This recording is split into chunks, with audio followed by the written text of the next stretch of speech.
لکانتونا فراتê bi armanca xurtkirina kontrola li bazaran, parastina tunduristiyê û kêmkirina keysebaziyê, rêveberiya pêşjaniyê gerên xwe yên çavdêriyê zêde kirine. Rêveberiya pêşjaniyê bi awayekî sîstematîk li nava bazarên sebze, goşt, firûşgehên kelûpelan, şêranî û xwaringehan digere. Kalîte û dîroka wan kontrol dike. Hevseroka rêveberiya pêşjaniyê ya kantona Firatê Felek Ebbas behsa armanc û giringiya gerên xwe yên çavdêriyê û giringiya wê dike.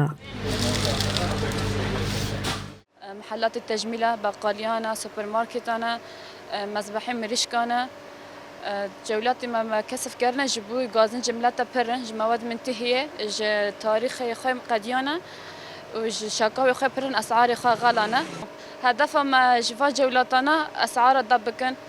قائمة أسعار دار خستيبه مواد منتهية محلات دا تنابن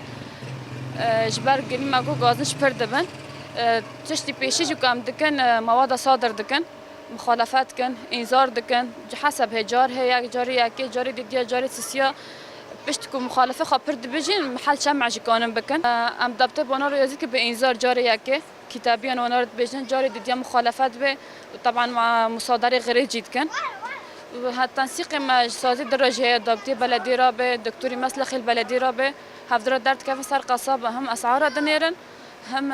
كا قشتي خوي نصاغه ني نصاغه وصحة رجدرت كيف صار مطاعمه هروها اندام رêveberiya pêşjaniyê Umer İbrahîm jî got ji bo jinavbirina keysebaziyê ew rojane digerin û dê di xebata xwe de berdewam bin. يوميا جولات مهنة چه محلات